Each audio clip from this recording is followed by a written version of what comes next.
Circuit 42 would like to thank Pop Culture Paradise, Toy Anxiety, the Spawn Point Gamers Lounge, and Dragon's Lair San Antonio. Remember, Rangers, go to Circuit 42, follow them on Facebook, and subscribe on YouTube. Good evening, ladies and gentlemen, and of course, teenagers with attitude. Welcome to another episode of Circuit 42's Pass the Popcorn. I'm hosting today. I'm Shane Fitzgerald, and joined as always by Ian McIntosh. I don't know where I am. That's pretty normal. Pretty normal. Yeah! Yeah. So, in case you didn't glean from my oh-so-subtle reference, we're actually talking to one of the original cast members for Mighty Morphin Power Rangers today. In my opinion, he's kind of one of the unsung characters. He's probably one of the great mentors of 90s kids shows. He's Freaking Zordon, basically. Please welcome David Fielding to the show. Hi, everybody. How you doing? I'm doing just fine. I'm doing pretty good, and apparently Zordon's first name was Freaking, and like none of us knew till just now. Well, that's again one of those little known facts about the show. So, yeah, the name was Freaking, and the Power Ranger fan film was actually in canon. Yeah, right, exactly. I think they actually mentioned that in the prequel fan film they're making. We'll get into that in a moment. So, I think it's also worth noting that David's Skype picture is in fact Zordon. So, yes. You can he has a certain affinity for the character. So yeah, I guess the best place to start would be from the beginning, and just tell us a little bit about how you became associated with Power Rangers and basically became this immortal kind of mentor character.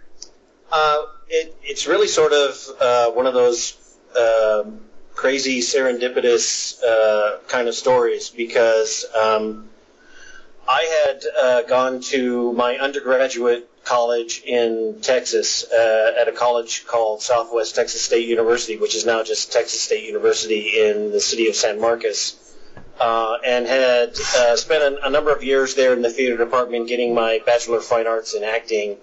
And a lot of the friends that I had there in San Marcos had moved out to California. And when I left Southwest, I had gone to the University of Pittsburgh in Pennsylvania to get my MFA. And when I was through with that program, I moved out to California. And so a lot of my friends from Texas were already living out there. So I sort of had this network of friends. And one of those friends is a wonderful director herself these days. Her name is Stacy Fish, and she was working at Saban at the time as an AD, and she had given I'd only been in Los Angeles for about a month and a half, and she had given me a call saying, hey, listen, they're having auditions for this kid's TV pilot, and I think you'd be really perfect for the part. Why don't you come down and audition for it? And I thought, yeah, sure. I mean, it's what I'm here for. It's what I was living in Los Angeles to do at the time, and figured it was going to be just another one of those cattle call auditions like everything else. You read with 500 guys, you go home and never hear anything. But when I got there down at the Saban building in Burbank, it was just me and this other gentleman. And I found that very unusual. Then I found out right away that they were looking to cast very quickly because they were going to film this pilot the following week. And so both of us got the sides, and we went to our separate corners in the room where they had us, and he did his thing, and I did mine, and they called him in first, and he was in there for about 25 minutes, and then he left, and then I went in. I met the director, I met the producers and the writers, and I met all the original cast members, and they had me stand up on a table in front of them, and I read the lines, and I remember very clearly Austin St. John turning to everybody and said, well, I think we found our Zoltar, which was the name of the character at the time. And then I went home, and a couple hours later got the phone call, and that's how I got the job. It's pretty interesting, and that's an interesting way of saying it. Like, we've got a part that you'll be perfect for. Oh yeah, what kind of part is that? You're going to be a big blue talking head that sends teenagers to fight monsters. No, you're also going to sit at a glass. You're also going to be at a glass tube all day. I hope that's cool. Hope you're not claustrophobic. You have to mention the tube, or else it's weird. Yeah, well, I mean, I was never actually in a tube. I mean, I get that question a lot. I mean, the character was basically filmed against a green screen, and then they digitally inserted him into the footage for every episode after that. So, and I was never actually in the tube and have no idea about it what's like to actually live in a tube, but I can imagine. Yeah, it's basically like having a Tumblr account. Exactly. Angry comment.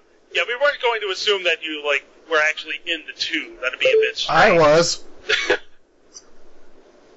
Yeah, I could just picture how Ian was going to approach this interview. Were you actually beheaded?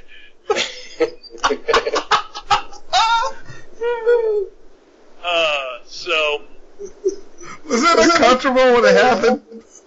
Well, I mean, the decapitation process isn't really that difficult. It's the reattachment process that's really bad. Oh, yeah, that's the problem. We're only now starting to figure that out, or at least some guy in Europe. Right. The first time we tried to put it back, he became Lord Zed. We didn't even know how the fuck that happened. Yeah, I don't envy that guy having to, lose his skin and makeup. But That's why he was angry all the time. He didn't have any skin. He was just in constant pain. yeah. We're getting sidetracked, though. Okay, sorry. Yeah. So, David, a little while back on the show, we were actually talking about Tokusatsu, which is basically the origins of Power Rangers, which is referred to as Super Sentai in Japan. Right. I'm not going to assume that you knew anything about it before you got into this.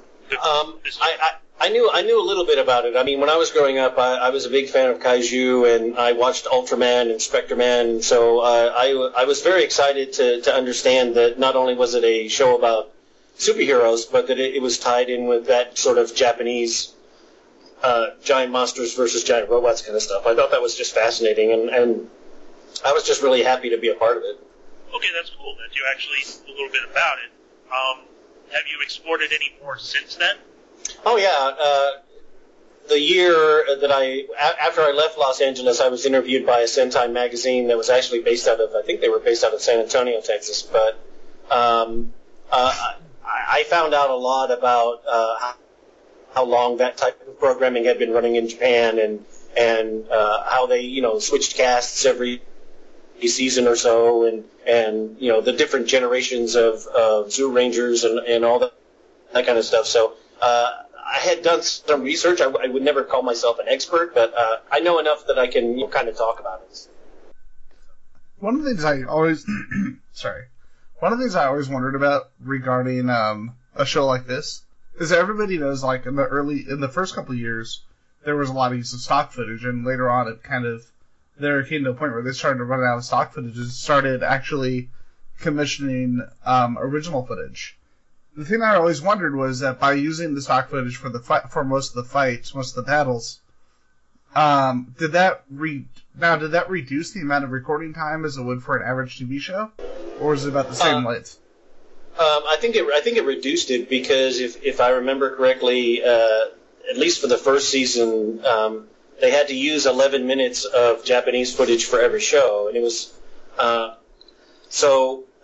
and the writers had their hands full about trying to rework the stories to make it fit more with an American audience, and so as far as filming the episodes, I mean, I think it cut down on the production time, but I also know that they had a very hectic shooting schedule. I think they were shooting 4 or 5 episodes a week. So as far as the recording of, I mean, I would just get a phone call and say, okay, you're going to come in and we're going to do lines for these 4 episodes, and we have a 2-hour block of time set aside for you, and because the character was not on screen all the time, and a lot of them, he had maybe 3 or 4 lines per episode, so I mean, it was fairly quickly and straightforward, and I didn't feel like I was overtaxed or anything like that as far as having to go in and do it. So, and I mean, it was from an actor's standpoint when I got the job, it was very exciting. because I thought, great, that's fantastic. And then I found out that they were never going to film the character again, and that was a disappointment. But, I mean, it was very much in keeping with the theme of the show, which was a brilliant thing on Saban's part. From a business standpoint, it just sucked from an actor's standpoint. I mean,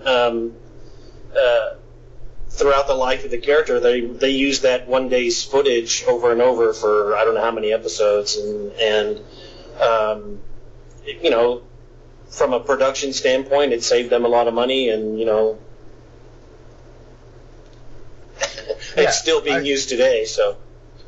Now, I actually had one other question. When the Power Rangers movie came along, the one that we as fans don't like to talk about, Okay. What were you ever approached regarding that, or what was the situation for that? I was living in Pittsburgh at the time, and I had gotten a phone call from the offices at Saban letting me know that they were going to be doing a movie, and they wanted to know, you know, the best way to get a hold of me. And that was when they were still planning on filming it in Los Angeles. And then for a number of other reasons that I had no idea was going on, they ended up filming in Australia or New Zealand, something like that, simply because, again, it was cheaper to film there. They could use a non-union crew and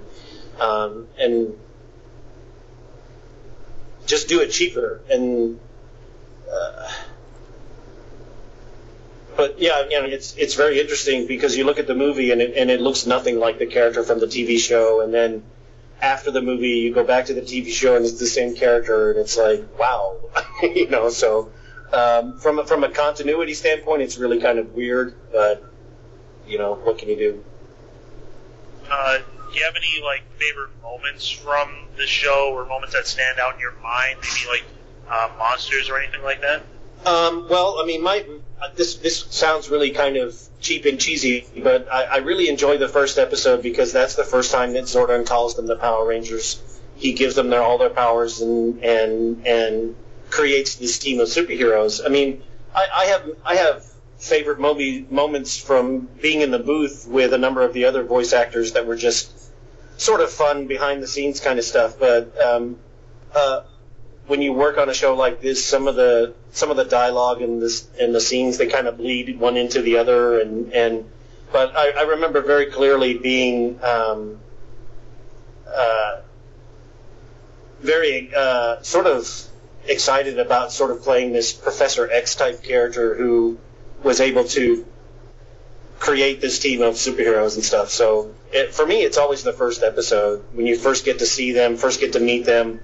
And all, you know, and they're in by the middle of the episode, they're in a giant robot punching some other big giant thing in the face, and that's just awesome. So, looking at the history of Power Rangers and looking how long it's lasted and how many generations have at this point become fans of the show, like when you first started working on this, did you ever expect that would have that kind of lastability? Not really.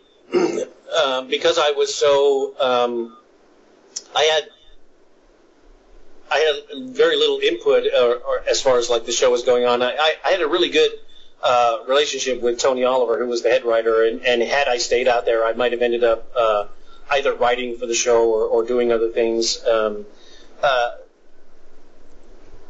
But as far as I think Haim Saban had a very definite idea that it was going to be something that really took off and really did well. The rest of us were sort of like, oh, well, this is a job, and if it lasts for 6 months, that's great. If it doesn't, you know, we'll see what's going on.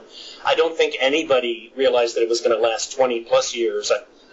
I think they were thinking, you know, they would get like a good 3 or 4 or 5 years out of it, and then it would, you know, go move on to something else. But it's really turned into this giant, you know, 20-year plus franchise. So to answer your question, I don't think they realized that it would last this long. I think that they had an idea that it would be pretty big, but nothing that would have such a longevity.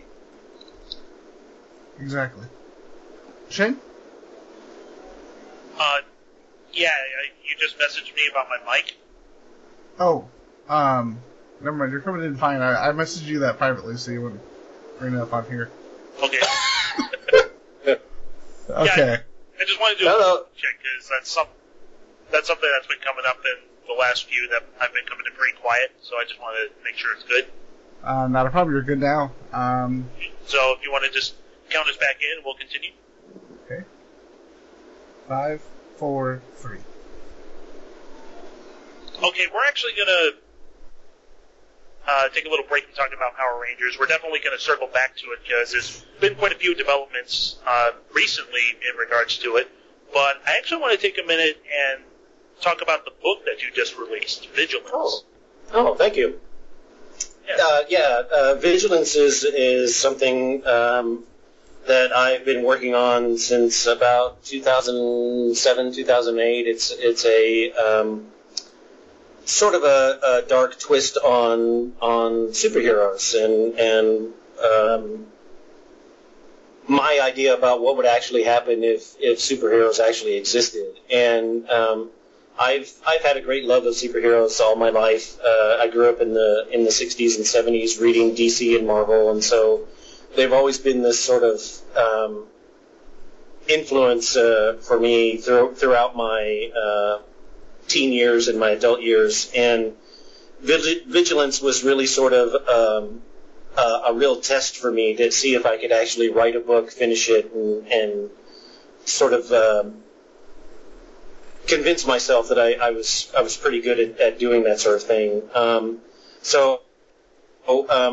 because the market is so glutted with a bunch of superhero stuff these days, if it doesn't have anything to do with Marvel or DC, publishers probably aren't going to really pay a lot of attention to superhero stuff. So after shopping it around for about a year and a half, I figured, well, the best way to do this would be just to self-publish it. So that's what I did, and it's not perfect by any means. I got a couple of hard copies in the mail and have already found a number of spelling errors, and that's all on me. I'm very proud of the fact that it's done, it's finished, and I think it's a pretty good story. And I've gotten feedback from a number of people that have read it, and they said that they really, really enjoyed it. So, if you guys have any questions about it, feel free to ask. Otherwise, I'm just gonna blabber about it, I guess. Well, actually, one of the things I want to bring up, you were talking about how nowadays superhero comics aren't generally as accepted unless they're from Marvel or DC. And I was going to bring up Image and how... That's just my opinion. Oh, okay. Well, I mean, that's just my opinion. I could be completely wrong about that. So if I misspoke, I'm... Sorry. I wasn't saying that you misspoke. I was saying that the good thing is nowadays, you have people like Image who are willing to give opportunities for subjects like... That's why you end up having a book like Sex Criminals. And it's like, how did this comic book get made? Only they would do this. And it's kind of cool. Yeah, it's kind of cool that there is this indie market and there is a self-publishing market like you were talking about. And it seems like the comic stores are more and more likely to carry books, not just from like the big 2, big 3, but also publishers like yourself. Well, I would hope so. I mean, the hope is always that somebody who is either tied to the industry or one way or another might pick it up and enjoy it enough to want to republish it or rebrand it, remarket it. I mean, I've had a number of people tell me that because of the way I write in a very sort of visual cinematic style, so I think it would translate really well to a graphic medium or something like that. So any writer that puts their stuff out there, that's sort of in the back of their mind is like, wow, could this be turned into something else? So that would be fun to see. Shane, did you have any questions? Yeah, now, admittedly, I haven't had an opportunity to read Vigilance in full, and I apologize for that. Just my own schedule prevents me from just sitting down and reading a full-fledged book, but I do really enjoy, different perspectives on superheroes, and what you were saying before about, DC and Marvel kind of dominating the market, it just seems like it's more it's more in terms of accessibility, like as these are concerned, because like people recognize Superman, they recognize Captain America, they recognize Iron Man mainly because they've all got movies about them, along with being around for so long, and it does make it difficult to introduce new characters. So I can actually appreciate you wanting to give a new, fresh perspective like this. Well, I mean, it's a fresh perspective, but at the same time, I don't think it is a fresh perspective. And I'll qualify that by saying that if you read the stories, if you read the novel, you'll be able to recognize quite a number of the heroes in the book. There's sort of pastiches or shadowy archetypes of other characters that are very familiar to people. So, and I think that's sort of the very interesting thing about the whole superhero genre to begin with, is that these superheroes that have been around with us since like the 1930s are really sort of our versions of the Greek mythic heroes. I mean, we have our Hercules, we have our Zeus, we have our Poseidons, and that's who those characters represent these days. And so that's what happens with my novel, is that it's a shadow of those shadows of other heroic characters that have been with mankind, since we were able to write to begin with. And so I'm very interested to see if when people read it, if they will give me feedback about did they like it, did they hate it, did they understand who these characters were, were they able to pick out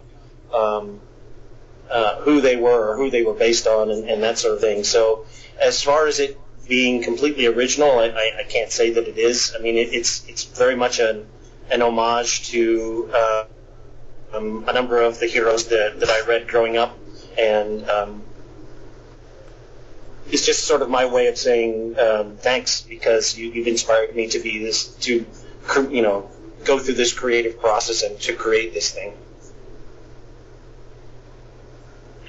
Basically, it's your interpretation of these particular characters and archetypes. Right. Yeah. The novel is basically set up in sort of through the eyes of a magazine reporter who interviews these emerging heroes at different points in the history. So starting from like 1960 all the way up through like 1983, it really covers sort of like this the Silver Age and the Bronze Age of comics, and how everything takes this really dark turn, and that whole sort of what-if situation, that if these people actually did show up, how long would it be before the human race rose up and said, we're not going to allow you to exist because you threaten us. So, which again, is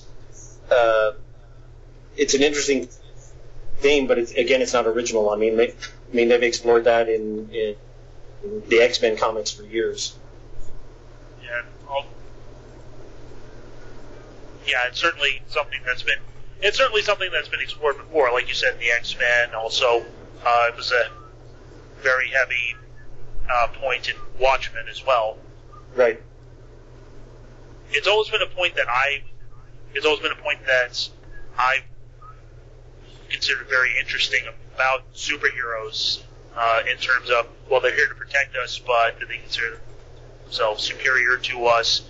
Could they ever turn against us in their quest to save us? So it's very interesting to see another writer's interpretation of that, and I do promise to give it a full and proper read as soon as I possibly can. Oh, I appreciate that. Thank you. Sorry about that. All right, go ahead.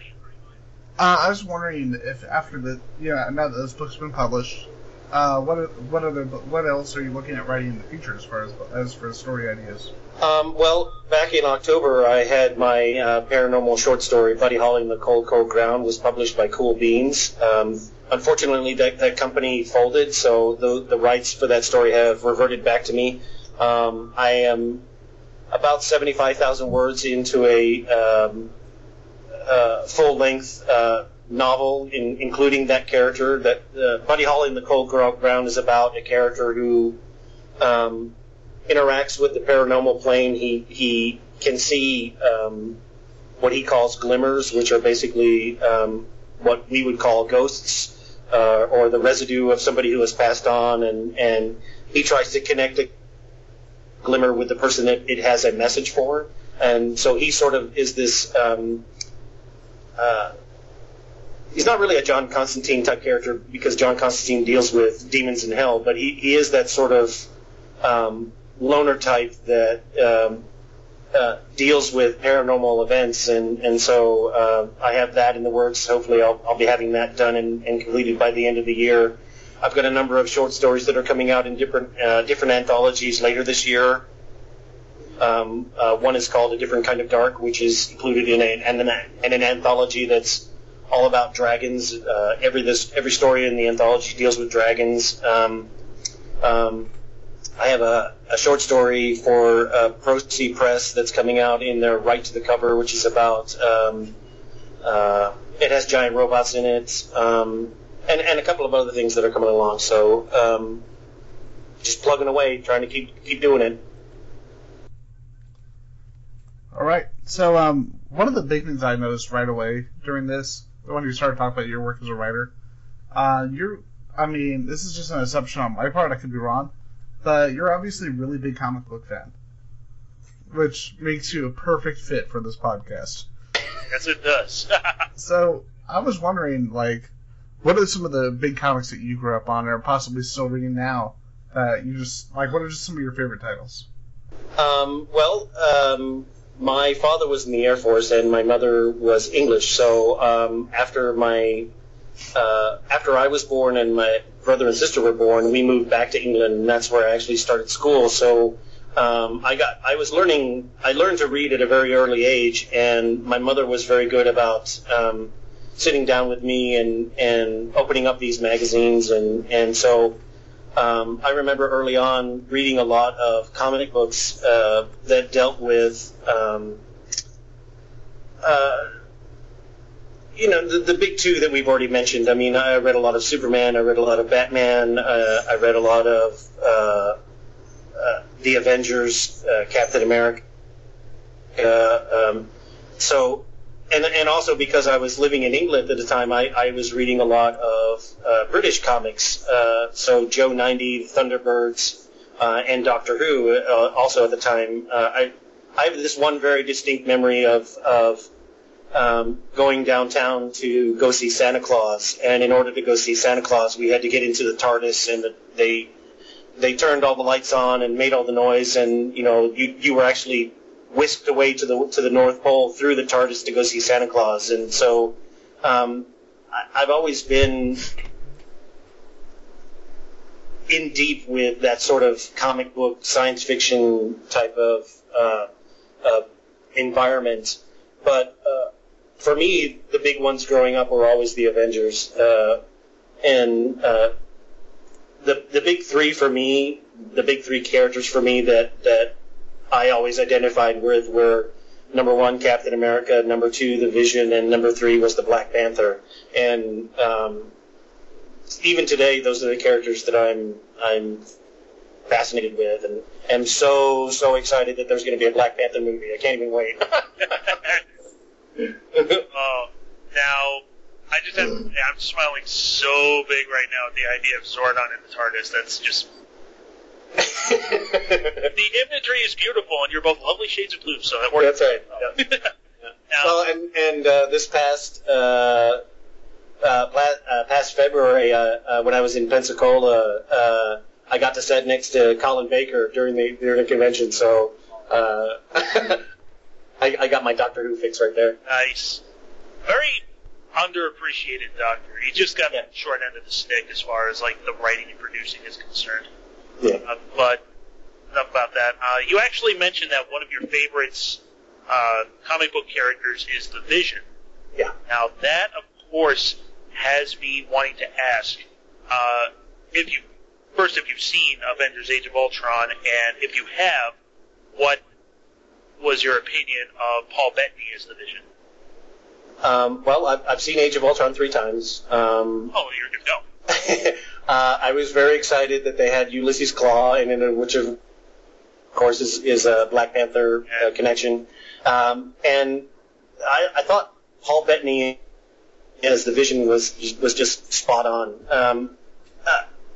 It's such an iconic character for me as far as like his look and the colors they used in the books, and also because he's such a human character, and that's very odd to say about a synthezoid or an android or whatever term you want to use to call him. But as I was growing up, I always identified with the Vision because I thought, wow, how hard must it be for him to not understand what it feels like, or what emotions are. And they did it in the comic books. They did this really, really wonderful story arc with him about him, because his brain patterns are based off another human being and stuff like that. That here he was this sort of constructed being, but then you understand that he does understand what emotions are and what feelings are, and so I thought that was such a great metaphor for what a lot of people experience in their lives, is that, you know, you're surrounded by these crowds of people, but you really don't know who they are or what they're feeling, and so to me that's what's really fascinating about the comics medium, is that they can take this sort of action adventure kind of thing, but then also address these really sort of deep psychological, philosophical issues. So as far as Hall's performance in the movie, I thought it was just great. I thought it was such an evolution from Jarvis to the Vision.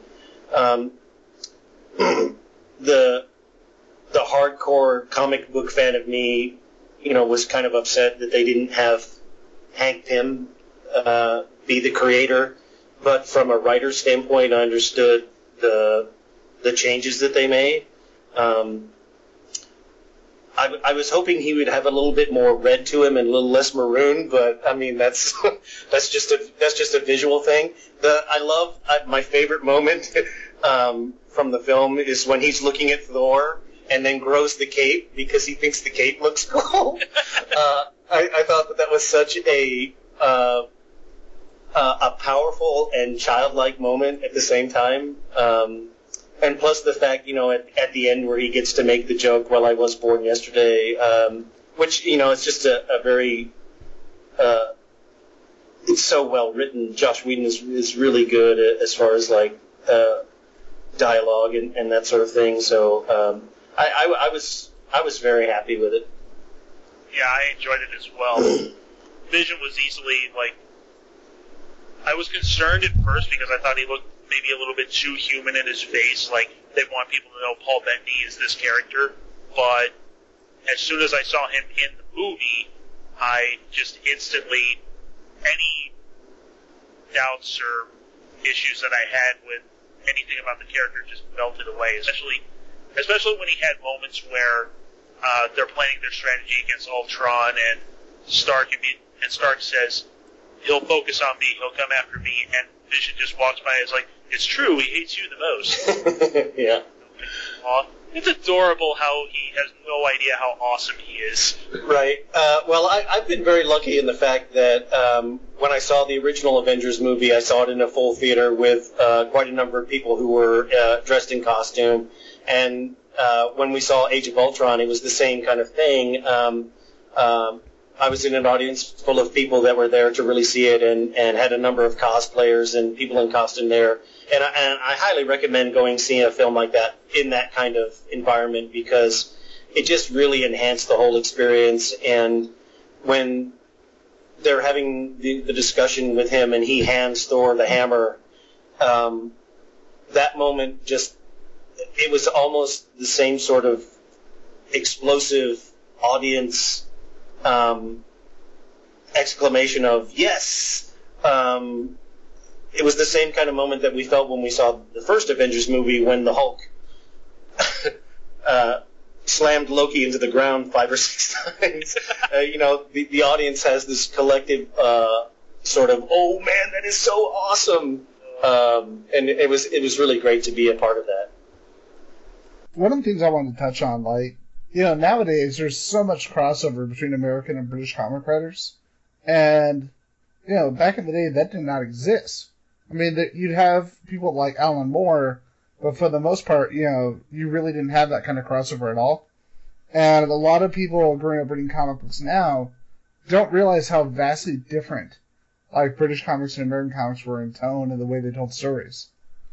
And I wanted to mention that mainly because I don't know if you remember this, but back right after Empire Strikes Back came out, there were some British Star Wars comic books, and they never came out. They didn't come out in the States until the 90s, and they were written by Alan Moore and John Wagner and Chris Claremont, and it's just interesting. I talk to people now who don't even know these comics exist. Yeah, I mean, because we live in America, we sort of live in a bubble. I mean,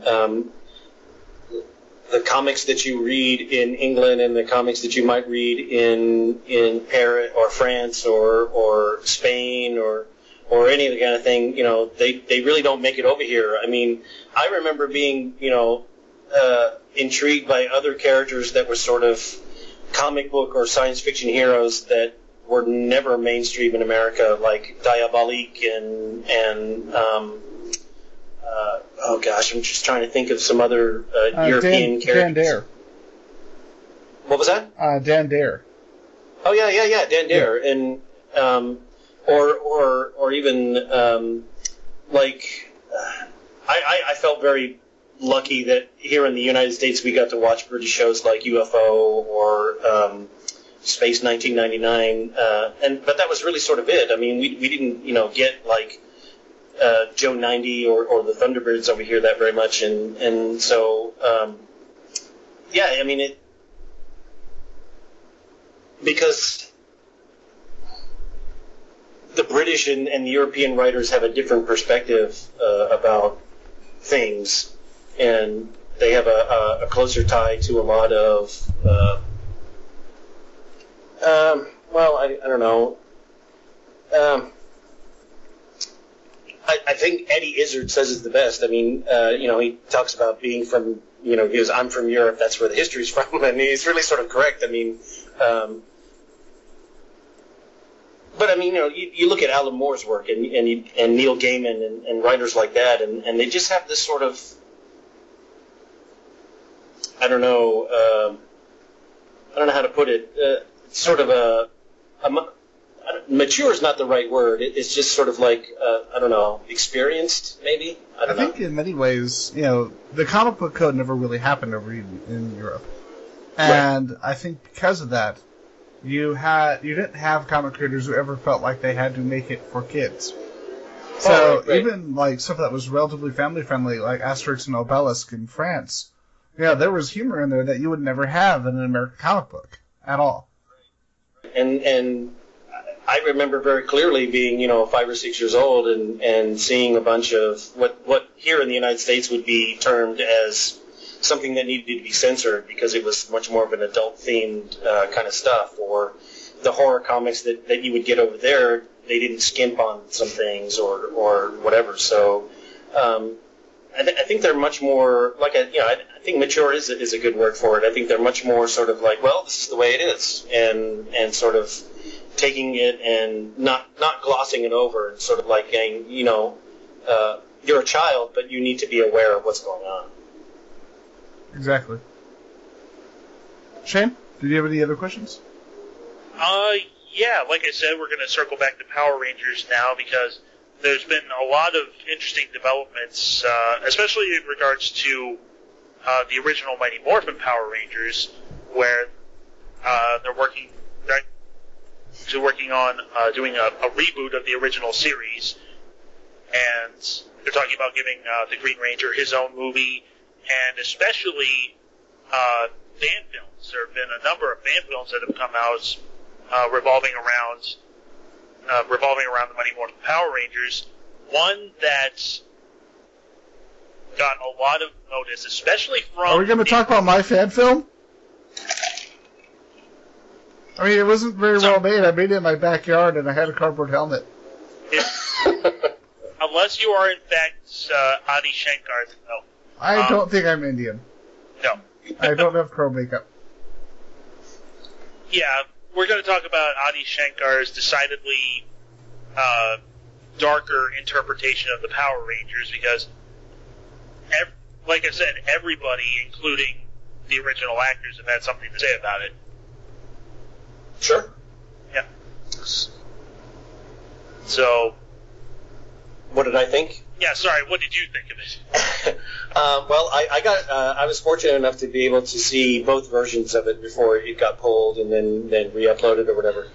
So I saw the not safe for work one, and I saw the safe for work one. First of all, I have to say that I think Addy, at his heart, loves the Power Rangers. Otherwise, why do this? I also got a chance to see the video he made explaining why he did it, and so I think that there is for him a great love for the Power Rangers. When I first saw it, I was really impressed as far as the direction, the camera work, the attention to detail, the color palette. Obviously, it was in the hands of somebody who knew how to use the camera, who knew how to tell a story with the camera, and I thought it was extremely well acted. The sequence with Zach's character in the fight sequence with the Koreans, I thought was really, really well done. I thought that it was brilliant that they did the hip hop keto thing, and I thought that the ending was brilliant. I loved the twist. I loved the fact that it was Rita that did it all. And I think they zeroed in on the one thing about the Power Rangers that, if you want to defeat them, you have to take them out one by one, because if you're going to fight them as a team, you might as well hang it up because, they're unstoppable. So all of that aside, you have to say, well, it was great. It was really well done, but it's not Power Rangers because the Power Rangers is cheesy and it is goofy and it is colorful and it's for kids. But that doesn't mean that it cannot be appreciated by adults or older children either. But it wasn't about all the dark stuff, and I think the film took that sort of dark turn because that's the kind of world that we live in.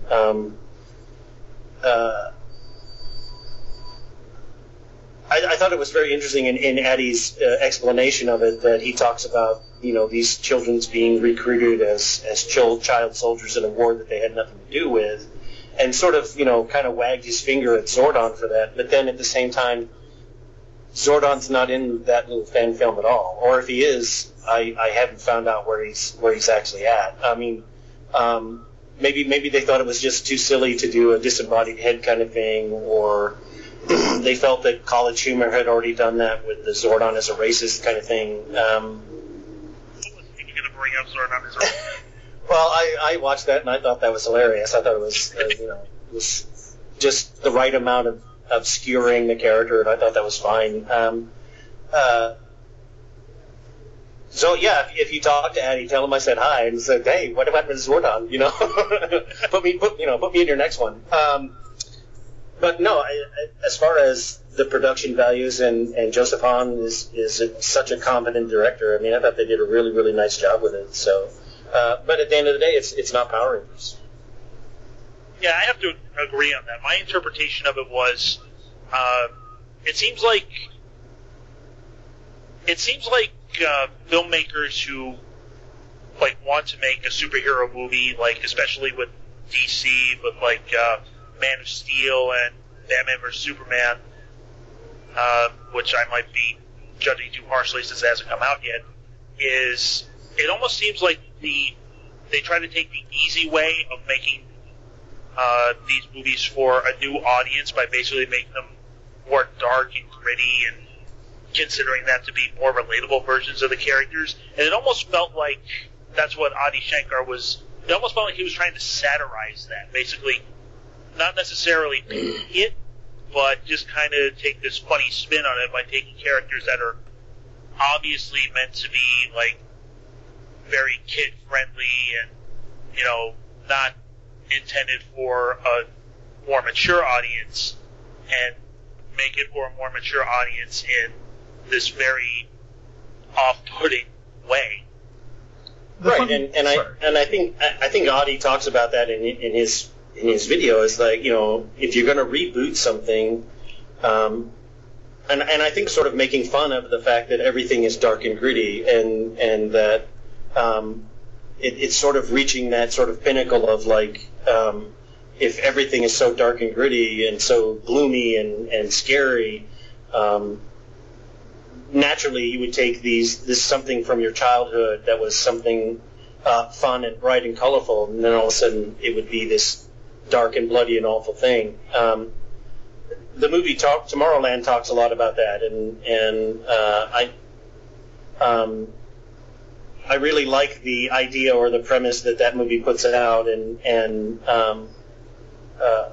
it's a shame to me that people online are saying that Tomorrowland is a flop because it didn't make a certain amount of money over the weekend, when you really should take a look at what the film was trying to say before you consider it to be a failure. I think it's a great sort of comment on the type of society that we have when all of our headlines are filled with stories about people who are getting shot, gunplay, and all this sort of violence in the streets kind of stuff. And yet, that's the kind of entertainment that people go buy tickets for. The thing that I always thought was bizarre was, like you said, Adi and Colin, they both said, this is meant to make fun and poke fun at this obsession with everything to be dark and gritty. And so many people, it just went over so many people's heads. And you read these comments where it's like, this is how it should be. It should be like this. It's like, you missed the point. You missed that it was laughing at the idea of everything should be like that because you want it to be. Well, I mean, and that's sort of an underlying theme in the Vigilance novel too. Is that why would anybody want to be a superhero? That lifestyle or that that level of violence that you confront on a day-to-day basis has got to take a toll. And so,